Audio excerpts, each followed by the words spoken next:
The wrench slipped from Owen's hand and clattered against the metal floor. He cursed under his breath and wiped the grease from his palms. The old mining equipment never seemed to stay fixed for long, but that was life on Redstone Valley. Everything here was second-hand, third-hand, or held together with hope and wired. A crash echoed through the workshop.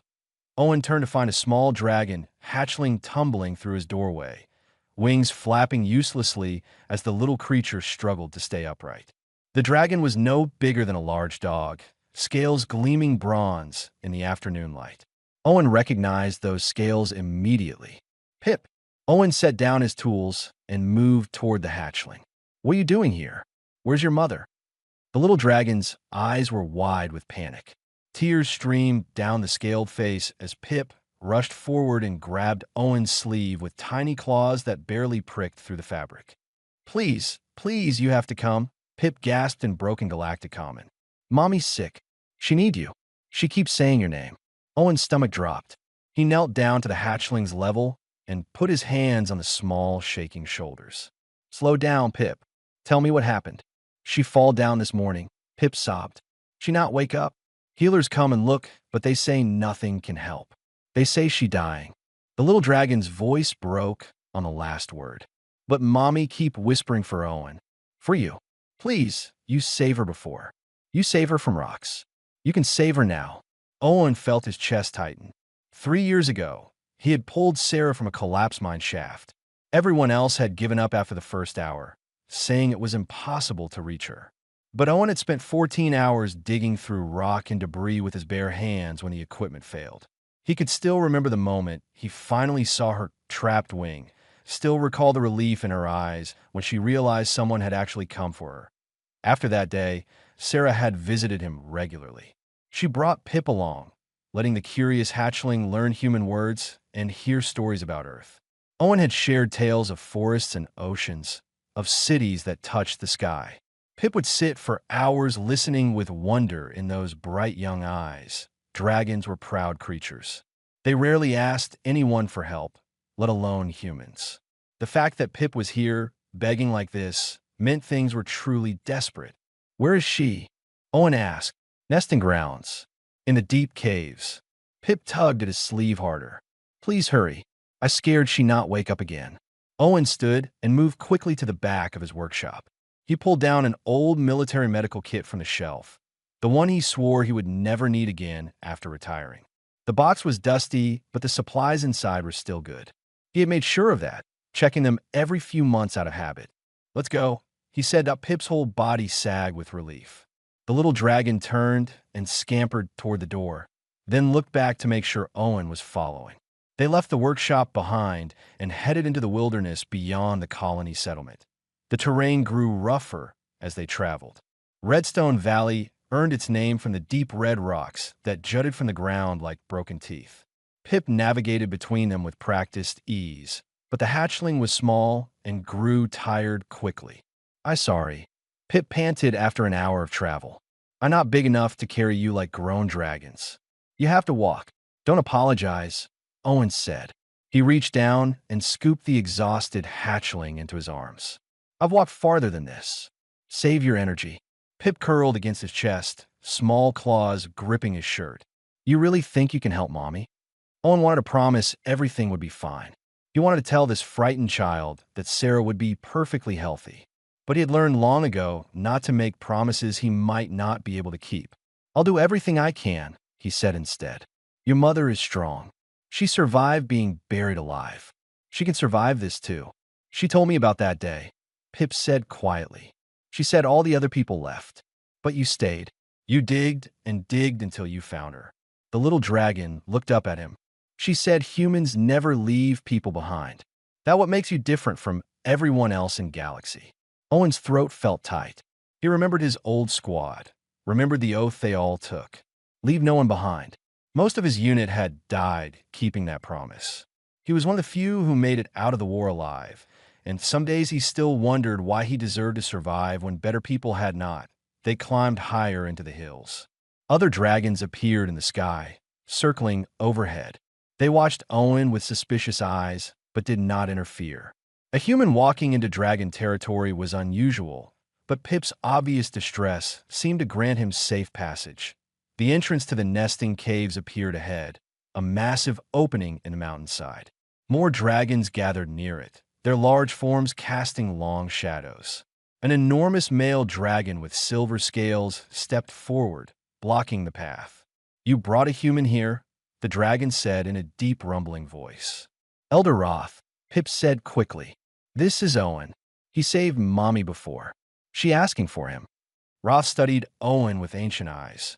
"We have healers. What can a human possibly do that we cannot?" Owen met the dragon's gaze steadily. "Maybe nothing. But Sarah asked for me, and I'm here. Will you let me see her or not?" For a long moment, Roth said nothing. Then the great dragon stepped aside. "She is in the deepest chamber. But know this, human. Our healers have declared there is no hope. Sarah suffers from crimson fade. It has killed our kind for thousands of years. There is no cure." Owen walked past him into the darkness of the caves. Pip scrambled down and led the way through winding tunnels lit by glowing fungi. The air grew warmer as they descended. Finally, they emerged into a vast chamber. Sarah lay in the center, her massive form barely moving. Her bronze scales had lost their shine, turned dull and gray. Her breathing was shallow and labored. Other dragons stood around her in a circle, their heads bowed. Owen approached slowly and knelt beside her great head. "Sarah," he said softly, "I'm here." One golden eye cracked open. When she saw him, something like relief crossed her face. Her mouth moved, but no sound came out. Then her eye closed again and she went still. Pip pressed against Owen's leg, trembling. "You can fix her, right? Please say you can fix her." Owen opened his medical kit with shaking hands. He did not know if he could save her, but he had to try. Owen pulled the medical scanner from his kit and ran it over Sarah's massive body. The device was old, designed for human physiology, but it could detect basic vital signs in most species. Numbers scrolled across the small screen, and none of them looked good. Elder Roth moved closer, his silver scales gleaming in the dim light. "As I said, human, crimson fade has no cure. We have watched our people die from this sickness since before your species even left your world. What are the symptoms?" Owen asked, not looking up from his scanner. "The scales lose color first," Roth explained. "Then weakness spreads through the body. The blood itself begins to fail. Death comes slowly over many days. Sarah collapsed this morning, but she has likely been sick for much longer." She hit it well. Owen's scanner beeped. He frowned at the readings and ran the device over Sarah's chest again. The pathogen's signature looked familiar, tickling at the edges of his memory. He had seen something like this before, but where? Pip sat beside Sarah's head, small claws stroking the dull scales. "Mommy always strong," the little dragon whispered. "She never gets sick. She take care of me always. I don't understand why this happening. Sometimes sickness does not care how strong someone is," Owen said gently. He studied the scanner readings again, his mind racing through years of medical training and field experience. Then it hit him. Ashfall, the colony world where his unit had been stationed during the war. The locals there had contracted a disease with similar symptoms. Weakness, organ failure, blood degradation. The colonists called it Red Death because of how it turned their veins dark. Owen had helped treat dozens of cases before the medics developed a working cure. He checked the pathogen signature again, comparing it mentally to what he remembered. The structure was not identical, but it was close. Very close. Too close to be coincidence that a cold feeling settled in his gut. "This is not a dragon disease," he said quietly to Roth's head swung toward him. "What are you saying?" Owen closed his eyes briefly.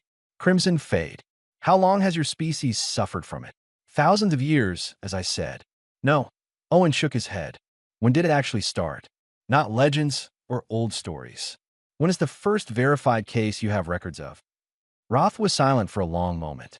"Perhaps 200 years ago." "Why does this matter?" 200 years. That was around when humans first made contact with this region of space. Owen felt sick. "Because this is not your disease," Owen said. "Humans brought this here. Not on purpose, but we brought it. This is a human pathogen that somehow jumped species." The chamber went deathly quiet. Every dragon, turned to stare at Owen. He could feel their anger building like pressure before a storm. You did this. Roth's voice was dangerously low. Your kind killed our people. Not intentionally, Owen said, meeting the elder's furious gaze. But yes, humans were the source. And that means I know how to cure it. Pip looked up with sudden hope. You can save her. Maybe, Owen said carefully. During the war, I was stationed on Ashfall. The colonists there got sick with something almost identical to this. We developed a treatment. It worked on humans. I don't know if it will work on dragons, but it's the best chance she has. Where is this medicine? Roth demanded that Owen's hope began to crumble. In a government storage facility, about 300 kilometers from here. Then send for it immediately. It's not that simple, Owen said. The facility was abandoned 5 years ago. It sits in the middle of a radiation zone now. The colony's only transport ship is broken down for repairs. There's no way to get there except on foot. 300 kilometers through radiation, Roth said. That is suicide. For most species, yes, Owen admitted. But humans are more resistant to radiation than most others. I could survive it. Barely. How long would this journey take? Owen did the math in his head. 40 hours minimum. If I don't stop to rest, and if nothing goes wrong. Serais bredinist. They all turned to look at her. Her eyes remained closed, but her body trembled with each labored breath. How long does she have? Owen asked that Roth's anger faded into grief. Perhaps 2 days. Maybe less. 40 hours there and back. 80 hours total. Sarah would be dead long before he returned, unless he made the journey in half that time. Owen stood up and checked his medical kit. He had stimulants, enough to keep him awake and moving for days if necessary. He had radiation meds that would help protect his body, at least partially. He had survived worse during the war. He could do this. I'm going, he said. You will die, Roth stated flatly. Maybe, Owen said. But if I don't go, Sarah definitely dies. Those are not acceptable odds to me. Pip jumped up, wings fluttering. I come with you. I help. No, Owen said firmly. He knelt down and put his hands on Pip's shoulders. The radiation would kill you in hours. You need to stay here with your mother. But you die too. Pip cried. You said you barely survive. That mean you might not survive. I might not. Owen agreed. But I'm going anyway. Why? Pip's voice broke. Why you risk your life for us? We just dragons. You just meet Mommy 3 years ago. Owen was quiet for a moment. How could he explain it to a child? How could he put into words the oath he had taken, the promise that had cost him everything he loved, but had also given him purpose? Because your mother did not leave me behind either, he finally said. After I pulled her from those rocks, I was in bad shape. Broken ribs, internal bleeding. I thought I would die in that mine. But Sarah stayed with me. She kept me warm with her body heat. She breathed carefully to give me air when the dust got too thick. She talked to me for hours to keep me conscious until help arrived. He had never told anyone that part of the story. Most people only knew he saved Sarah. They did not know she had saved him right back. She could have left once she was free, Owen continued. She could have flown away and sent help later. But she stayed. So now I stay. That's what you do for family. Pip stared at him with wide eyes. We family. Yeah, Owen said softly. I think we are. He reached into his pocket and pulled out an old service medal. It was tarnished and bent, but it was the only thing he had kept from his military days. He pressed it into Pip's small claws. Hold on to this for me, he said. I'll come back for it. I promise. Pip clutched the medal with both front claws. You promise? I promise. Owen stood and turned to Roth. Take care of them both while I'm gone. If Sarah wakes up, tell her I'm coming back with the cure. Roth studied him for a long moment. I have misjudged your species, Owen Harper. Go with our blessing. We will guard them with our lives. Owen nodded once, then turned and walked out of the chamber. He did not look back. If he looked back and saw Pip's frightened face or Sarah's dying form, he might lose his resolve. The sun was setting as he emerged from the caves. He adjusted his pack and started walking toward the radiation zone, 40 hours to save a life. He had survived worse odds before. 20 hours into the journey, Owen's body was already starting to fail. He stumbled over loose rock and caught himself against a boulder. His hands left bloody prints on the stone. The radiation suit he wore was old military surplus, designed for short-term exposure, not an extended march through contaminated wasteland. The protective layers were breaking down faster than he had hoped. The landscape around him looked like something from a nightmare. Red dust covered everything, and the few plants that grew here were twisted and wrong. This area had been beautiful once, before the reactor meltdown. Now it was a dead zone that stretched for hundreds of kilometers in every direction. Owen checked his dosimeter. The radiation levels were climbing. He was getting closer to the facility, which meant things would only get worse from here. He forced himself to keep walking. His mind drifted back to the war, back to Ashfall and the plague that had swept through the colony. He remembered a little girl, maybe 8 years old, who had survived the disease only because he had stayed up for 3 nights straight monitoring her treatment. She had held his hand and called him a hero, but he had not felt like a hero. He had felt like someone desperately trying not to fail again. The girl's mother had died 2 days before they found the cure. Owen still remembered her name. He remembered all their names, everyone he could not save. They haunted his dreams even now, years after the war ended. But he also remembered the ones who lived. The colony had survived. Families stayed together. Children grew up who otherwise would have died. That had to count for something that Owen's legs gave out, and he fell to his knees. He gasped for air, his lungs burning. The radiation was attacking his cells, breaking down his body from the inside. He fumbled for his medical kit and pulled out a stimulant injector. The warning label said not to use more than 1 dose per week. He had already used 3 in the past 20 hours. He jabbed the 4th dose into his thigh. Energy flooded through his system, artificial and chemical, but effective. His heart rate spiked and his vision cleared. He climbed back to his feet and kept moving 0.1 foot in front of the other.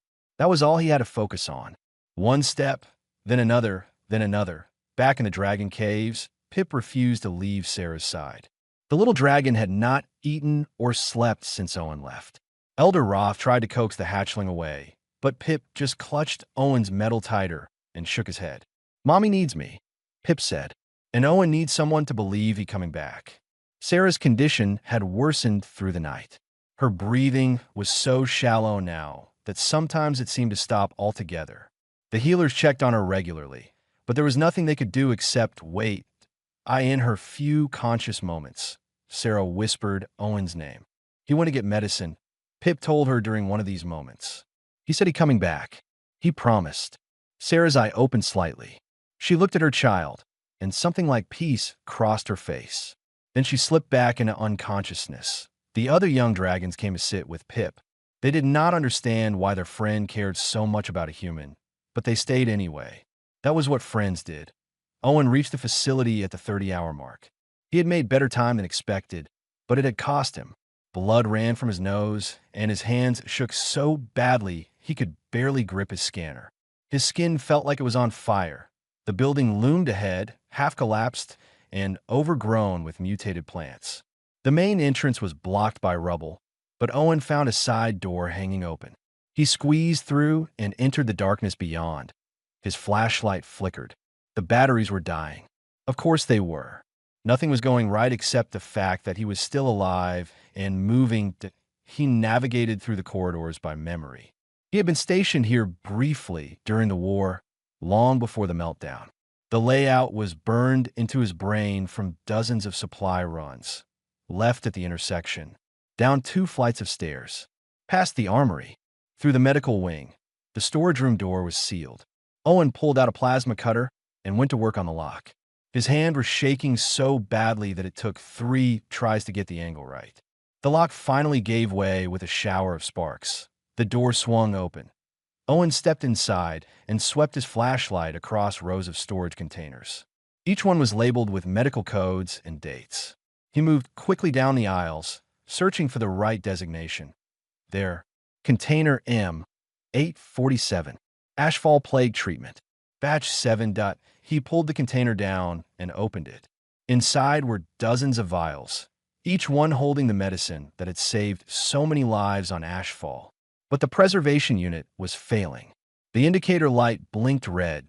Owen's heart sank. He checked the vials one by one. Most of them had degraded. The liquid inside turned brown and useless. He kept searching, hoping against hope that at least some had survived. Point 3 vials. Out of 72 original doses, only 3 were still viable. Owen carefully packed them into a protective case and secured it in his pack. 3 doses would have to be enough. He had no way of knowing what dosage Sarah would need. Dragons were much larger than humans. 1 vial might not be sufficient, but 3 was all he had. He turned to leave, and his vision blurred. The room spun around him, and he grabbed a shelf for support. His body was shutting down. The radiation poisoning was too severe. The stimulants were keeping him conscious, but they could not repair the damage being done to his cells. Owen pulled out another injector. This one was different from the stimulants. It was a last-resort combat drug, designed to keep soldiers functioning long enough to complete their mission, even with fatal injuries. The military had banned its use after the war because of the severe side effects. The label warned that it could cause permanent damage to the heart and nervous system. Owen jabbed it into his neck. The effect was immediate and brutal. His entire body went rigid as the drug flooded his system. Pain exploded through every nerve, so intense that he could not even scream. Then, just as suddenly, the pain vanished. His vision sharpened to unnatural clarity. His heartbeat slowed to a steady rhythm. He felt nothing. No pain, no exhaustion, no fear. Just cold efficiency. Owen walked out of the facility and began the journey back. His body moved like a machine now, the drug overriding every signal that should have made him stop. He did not feel his feet bleeding in his boots. He did not notice when he fell and got back up. He just walked. Somewhere in the back of his mind, the part of him that was still human knew he was dying. The radiation damage was too severe, and the combat drug was destroying what little healthy tissue remained. He would not survive this journey, but he would complete it. That was all that mattered. Pip woke suddenly in the darkness of the cave. Something had changed. The little dragon looked at Sarah and gasped. Her mother had stopped breathing. "No, no, no," Pip cried, scrambling to Sarah's side.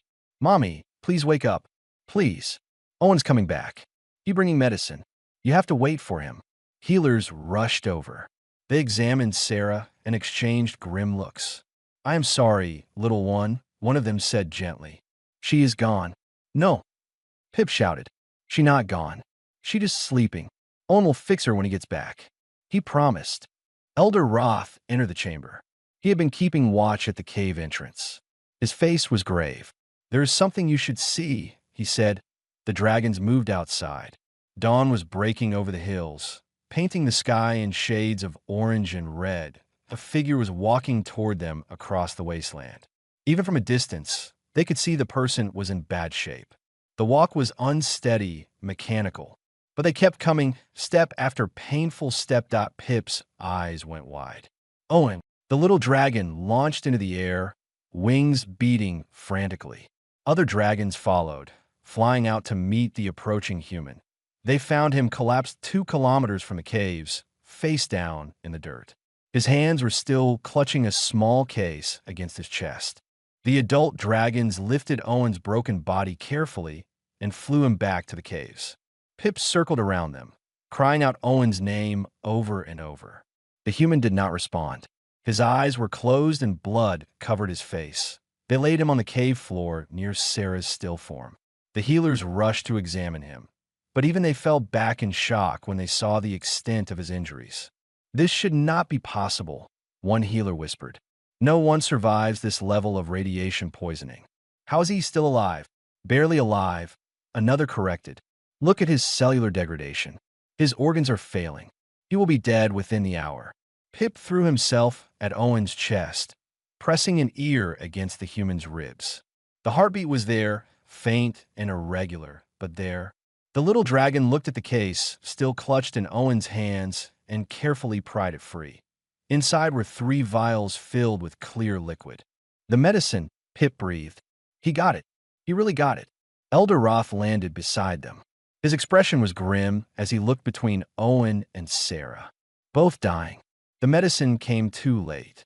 "No," Pip said fiercely. "Not too late. We give medicine to Mommy now." Owen said it would work. "Pip," Roth said gently, "your mother's heart has stopped. She is beyond saving now. Then we fix her heart. Pip insisted. Dragons can do that. I seen you do it before when Uncle Krell got hurt. You shocked his heart and it started again. Roth hesitated. It was true that dragon fire could restart a heart if applied quickly enough. But Sarah had been gone for several minutes already. The chances of success were almost zero. Please, Pip begged. Owen gave everything to bring medicine. We have to try. The old dragon looked at the unconscious human, at the evidence of his sacrifice written in burns and blood across every inch of exposed skin. This human had walked through death itself to keep a promise to a child. Very well, Roth said. We will try. He called the other adult dragons over and explained what needed to be done. They positioned themselves around Sarah's body. Roth placed his claws carefully on her chest, over where her heart lay silent. Stand back, little one, he told Pip. A controlled burst of dragon fire shot from Roth's mouth, focused into a thin stream that struck Sarah's chest. Her body jerked. Nothing happened. He tried again, adjusting the intensity. Still nothing done on the third attempt. Sarah's body convulsed, and she gasped. Her heart stuttered, missed a beat, then started again with a weak rhythm. The dragons erupted in shocked murmurs. Pip rushed forward. Mommy, Mommy, wake up. But Sarah did not wake. Her breathing was shallow and her heartbeat fragile. She was alive, but barely. And without the medicine, she would die again soon. Roth picked up one of the vials and studied it. I do not know how to use this. The dosage, the method of delivery. Human medicine works differently from ours. Owen knows, Pip said desperately. The little dragon ran to the human's side and shook his shoulder. Owen, please wake up. Please. We need you. Mommy needs you. Owen's eyes flickered open. They were unfocused and glazed with pain. He tried to speak, but only a rasp came out. The medicine, he finally managed to whisper. Sera, she alive? Pip said quickly. But we don't know how to give her medicine. You have to tell us. Owen tried to sit up and failed. Every movement sent waves of agony through his body, though the combat drug dulled it to a distant ache. He could feel his organs shutting down one by one. He had minutes left, maybe less. Help me up, he gasped. Two dragons carefully lifted him into a sitting position. Owen's head swam, and his vision darkened at the edges. He forced himself to focus on the vials Roth held. Intravenous injection. Owen said, each word an effort. Directly into bloodstream. Need a fine vein. Large one. His hands shook violently as he tried to take the vial. Roth pulled it back. You cannot even hold it steady, the elder dragon said. Tell me what to do. I will administer it. Owen had never taught a dragon to give an injection before. He had never taught anyone who did not have hands. But he talked Roth through it step by step. How to prepare the vial. How to find the vein in Sarah's foreleg where the scales were thinnest. How to insert the needle at the correct angle. Roth's claws were huge compared to the delicate medical equipment, but he moved with surprising precision. He followed Owen's instructions exactly, his expression intense with concentration. The needle slid into Sarah's vein. Roth slowly pressed the plunger, releasing the medicine into her bloodstream. All 3 vials, Owen said. She is bigger than humans. Needs full dose. They repeated the process with the second and third vials. When the last one was empty, they could only wait. Owen slumped against the cave wall. He had done all he could. The rest was up to Sarah's body and the medicine. He felt himself fading, the combat drug finally losing its hold as his body gave up the fight. Pip curled up against his side. You did it, Owen. You brought medicine. You saved her. Maybe, Owen whispered. Not sure yet. You did. Pip insisted. You kept promise. You came back. The little dragon held up the tarnished service medal. I keep this safe for you. Like you asked. Owen managed a weak smile. He tried to take the medal, but his hand would not cooperate. Pip pressed it into his palm and closed his fingers around it. Thank you, Owen said. His eyes drifted closed. Pip shook him frantically. No, you have to stay awake. You have to see Mommy get better. But Owen could not stay awake. He was so tired. The exhaustion went deeper than bone, deeper than blood. It was the kind of tired that came from using up every last bit of strength a body possessed the healers examined him again. One of them looked at Pip with sorrow in her eyes. The human is dying, little one. The radiation has destroyed too much. There is nothing we can do for injuries this severe. There has to be something. Pip cried. He saved Mommy. Someone has to save him. Roth knelt down beside the small dragon. Sometimes, Pip, being brave means accepting what we cannot change. Owen knew the risks. He went anyway because he thought saving Sarah was worth his life. But it's not fair, Pip sobbed. He's too good to die. He's the best person I ever know. The dragon stood in respectful silence around the fallen human. Even those who had doubted him, who had questioned why a human would risk everything for a dragon, now understood. They had witnessed something they had not thought possible from any species, pure selfless courage. Hours passed. Owen's breathing became more shallow. His heartbeat grew weaker. The dragons kept vigil, honoring his sacrifice the only way they could. Then, as the sun began to set outside the cave, something changed. Sarah's breathing deepened. The gray color began to fade from her scales, replaced by the warm bronze they remembered. Her body, which had been cold and still, grew warm again. One of the healers checked her vital signs and gasped. Her blood is regenerating. The medicine is working. She is recovering. Pip looked up with sudden hope. Mommy is going to live. Yes, the healer said with wonder. She's going to live. Pip looked at Owen's unconscious form, then back at Sarah. But Owen is dying. Sarah's eye opened. It was still weak, still clouded with sickness, but awareness was returning. She saw Pip first. Then her gaze traveled to Owen lying nearby. She saw his condition and understanding flooded her features. What happened? She asked in a hoarse voice. Pip told her everything. The journey through the radiation zone. The medicine. The sacrifice. Sarah struggled to rise despite her weakness. No, I will not let him die. Not after what he has done. There is nothing to be done, Roth said sadly. The radiation poisoning is too severe. No medicine can repair that damage. There is one way, Sarah said. An old way. Dangerous and painful. But it is his only chance. What way? Pip asked desperately. Sarah looked at Owen with determination in her eyes. Dragon fire can burn away damaged flesh and force the body to regenerate. We use it in the old healing rituals. But it must be done carefully, with perfect control. And it will hurt him more than anything he has ever felt. But it will save him. Pip asked. Maybe, Sarah said, if his body is strong enough to survive the treatment. If I can control my fire precisely enough while still weak. If we are very, very lucky. She looked around at the gathered dragons. But he saved my life. I must try to save his. Sarah struggled to her feet, still weak but determined. The other dragons rushed to support her, but she waved them off. She needed to do this herself. Lay him flat, she instructed. I need access to his entire body. They positioned Owen on the smooth cave floor. His breathing was so shallow now that his chest barely moved. Sarah studied him with a healer's eye, identifying the areas of worst damage. The radiation had attacked every cell, but some organs were more compromised than others. This will be agony for him, she said quietly.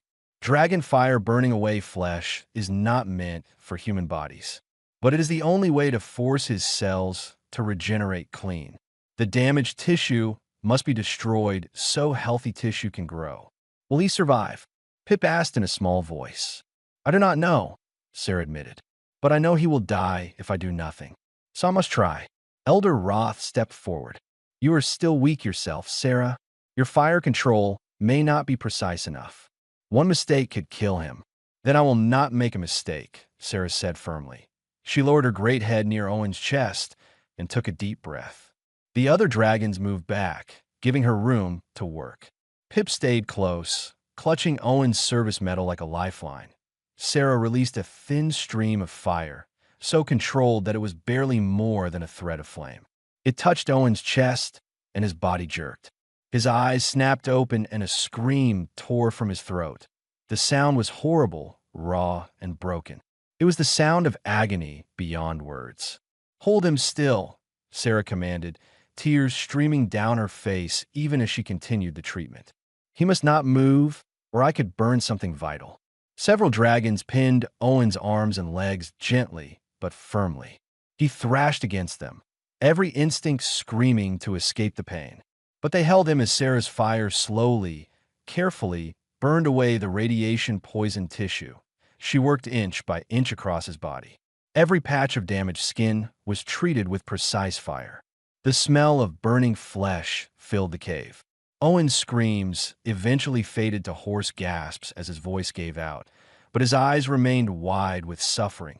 Pip sobbed openly, watching Owen endure this torture to live. "I'm sorry, Owen. I'm so sorry. Please forgive us." He would tell you there's nothing to forgive, Roth said gently, one claw resting on the small dragon's back. Look at his eyes. Even through the pain, there is no blame there. It was true. When Owen's gaze found Pip between waves of agony, there was only determination. He had survived the radiation zone. He would survive this too. He had to. The treatment lasted for hours. Sarah worked with painstaking care, her own body shaking with exhaustion. The medicine had saved her life, but she was far from fully recovered. Using her fire with such precision drained what little strength she had regained. Finally, as dawn broke outside the cave, Sarah pulled back. Her legs gave out, and she collapsed beside Owen, completely spent. "It is done," she gasped. "All I can do. Now his body must heal on its own." Owen lay motionless, his chest rising and falling in ragged breaths. His skin was raw and red where the fire had burned away the damaged layers, but underneath, new healthy tissue was already beginning to form. The dragon fire had forced his cells into rapid regeneration. The healers examined him carefully. "His vital signs are stabilizing," one reported with cautious hope. "The radiation damage is gone. If infection does not set in, if his body can handle the trauma, he may actually survive." "May," Pip repeated, looking between Owen and Sarah, both unconscious now. "That not a promise." "No," Roth agreed, "but it is hope. That is more than we had before." Days blurred together. Owen and Sarah lay side by side, both fighting to recover. The dragon community kept constant vigil over them, bringing water and medicine, monitoring their conditions. Pip refused to leave their sides. The little dragons slept curled between them, one wing touching Owen's arm and one touching Sarah's leg. Other young dragons brought food that Pip barely touched. On the third day, Owen's eyes opened. He stared at the cave's ceiling, confused and disoriented. Everything hurt, but it was a different kind of pain than before. This was the pain of healing, not dying. "Owen," Pip's voice was hoarse from crying. The little dragon scrambled closer. "You awake? You really awake?" Owen's mouth was too dry to speak. Someone brought water and helped him drink. He coughed, winced at the pain in his raw throat, then tried again. "Sarah," he managed to croak. "She alive?" Pip said quickly. "The medicine worked. She been awake couple times. She tired from healing you, but she getting better." Owen's eyes closed in relief. She was alive. It had worked. All of it had been worth it. "You were very stupid," Pip said, but there was no anger in the words, only fierce affection. "You almost died. You did die, kind of. Your heart stopped twice while Mommy was healing you." "Sorry," Owen whispered. "Don't be sorry," Pip said. "Be better. You have to stay alive now. No more almost dying." "I'll try." Over the next week, both Owen and Sarah slowly recovered. They spent most of their time sleeping, their bodies working overtime to heal. When they were both conscious at the same time, they did not speak much. There was an understanding between them that went beyond words. She had saved him. He had saved her. They were even now, though neither of them thought of it in those terms. That was not what this was about. On the 8th day, Owen was finally strong enough to sit up on his own. Sarah was recovering faster, her dragon physiology more resilient than human biology. She could walk now. Though she tired easily, she settled beside him, her great bulk warm and comforting. "We need to talk," she said quietly. Owen nodded. He had been expecting this conversation. "I have been sick for over a year," Sarah began. "I hid it well. Only in the last month did it become impossible to conceal. I knew I was dying. I knew there was no cure. Why didn't you tell me? Owen asked. I could have looked for treatment sooner. Because I did not know it was a human disease, Sarah said. I thought it was my fate, something all dragons must face. I was preparing for death. She looked at Pip, who was napping nearby, exhausted from days of worry. I brought Pip to visit you so often because I was trying to prepare my child for a future without me, Sarah continued. I wanted Pip to know someone good, someone brave, someone who would teach the lessons I could not teach once I was gone. Owen's throat tightened. Sarah, I'm just a broken-down veteran. I'm not parent material. You are exactly what Pip needs, Sarah said firmly. Not someone perfect. Someone who understands that life is hard, but you keep going anyway. Someone who knows how to protect others even at cost to yourself. What are you asking me? Sarah met his eyes. If I had died, would you have taken care of Pip? Owen did not hesitate. Yes. Why? Because Pip is family. Owen said simply. You both are. Has been since you stayed with me in that collapsed mine. Sarah made a sound that might have been a laugh or a sob. Humans have a strange definition of family. We have known each other only 3 years. Time doesn't matter, Owen said. What matters is who stands beside you when everything is falling apart. By that measure, we've been family from the beginning. Pip stirred and opened one eye. You talking about me? Yes, Sarah said, amusement in her voice. Come here, little eavesdropper. Pip scrambled over and settled between them. The little dragon looked up at Owen, then at Sarah. What you two deciding? That we are family, Sarah said. The 3 of us. No matter what. I already knew that, Pip said matter-of-factly. I've been calling Owen Papa in my head for months now. Just wasn't sure if humans do the family thing same as dragons. Owen felt something break open in his chest, something that had been locked tight since the war. We do, he said, his voice rough with emotion. Humans definitely do the family thing. Pip beamed and snuggled against his side.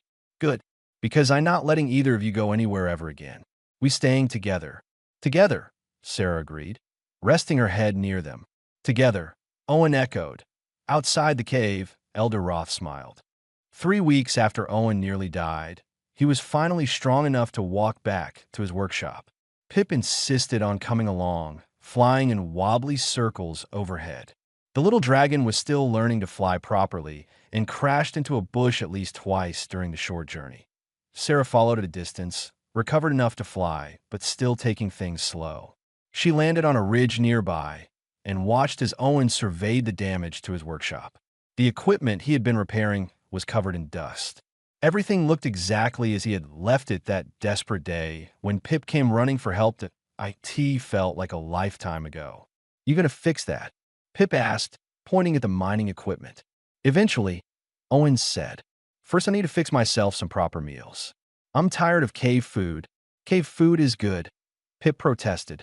Mommy catches the best rock rabbits. Your mother is an excellent hunter, Owen agreed diplomatically. But I miss vegetables.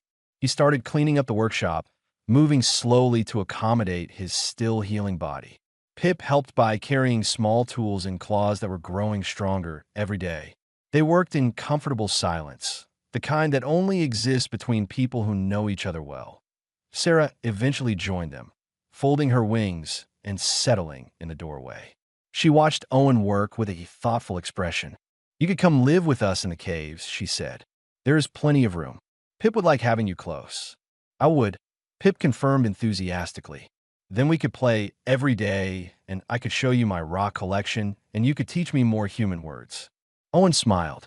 I appreciate the offer, but I think I need my workshop. This is my space where I can fix things and think. You could have both, Sarah suggested. Keep the workshop but sleep in the caves. It is warmer there. Safer too.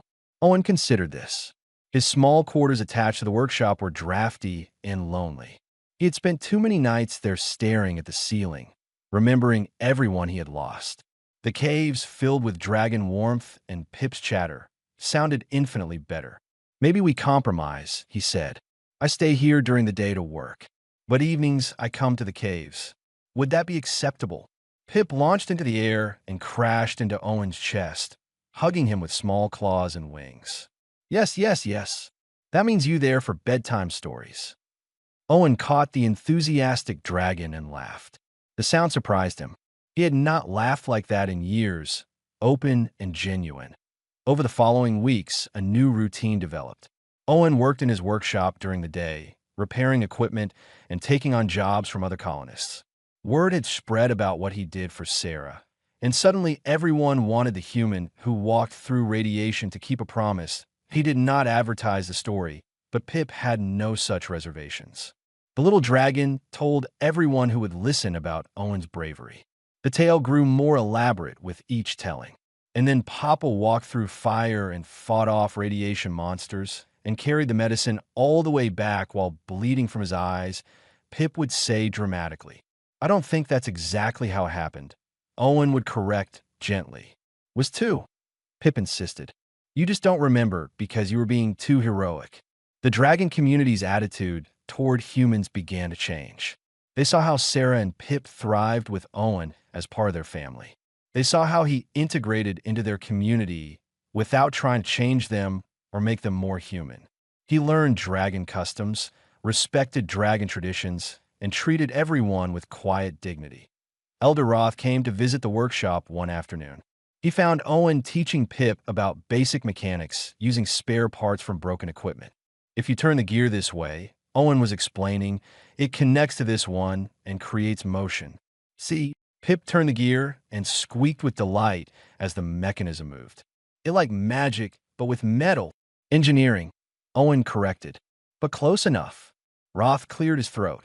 Owen and Pip looked up. "Elder Roth," Owen greeted him. "What can I do for you?" The old dragon settled his bulk carefully, mindful of the small space. "I came to apologize." "For what?" "For doubting you," Roth said. "When you first arrived at the caves, I thought you were wasting our time. I did not believe a human could help where dragon healers had failed. I was wrong. You were protecting your people." Owen said, "I don't hold that against you." "Nevertheless, I was wrong about more than just your medical knowledge," Roth continued. "I was wrong about what humans are capable of. Your species is known across the galaxy as warriors, survivors, deathworlders. We hear stories of human stubbornness and human violence. But we do not hear enough about human compassion. We're not that special," Owen said, uncomfortable with the praise. "You are," Roth disagreed. "You risk everything for people who are not even your species.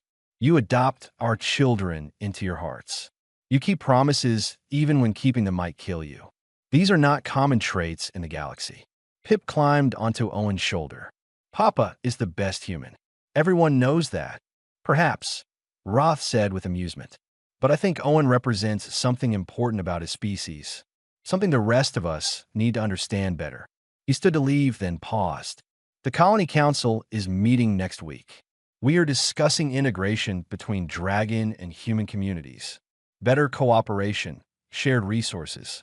I would like you to speak at the meeting if you are willing." "Me?" Owen was surprised. "I'm just a mechanic." "You are the mechanic who saved Sarah's life," Roth corrected.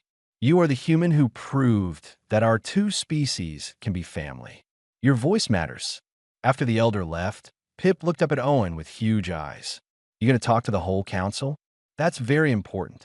"Apparently," Owen said. He felt nervous about public speaking, but if it helped build bridges between humans and dragons, he would do it. The council meeting came quickly. Owen stood before an assembly of dragons and human colonists, all watching him expectantly. His hands shook slightly, but he forced himself to speak clearly. "I'm not good at speeches," he began. "I'm better at fixing things than talking. But I know what it means to be part of a community that takes care of each other." He told them about the war, about losing his entire squad because they refused to leave civilians behind. He told them about the years of isolation afterward, believing he did not deserve happiness when so many good people had died. "Then Sarah got trapped in that mine," he continued. "And I had a choice. I could walk away like everyone else said to do, or I could try. I try because that's what humans do. We try, even when it seems hopeless."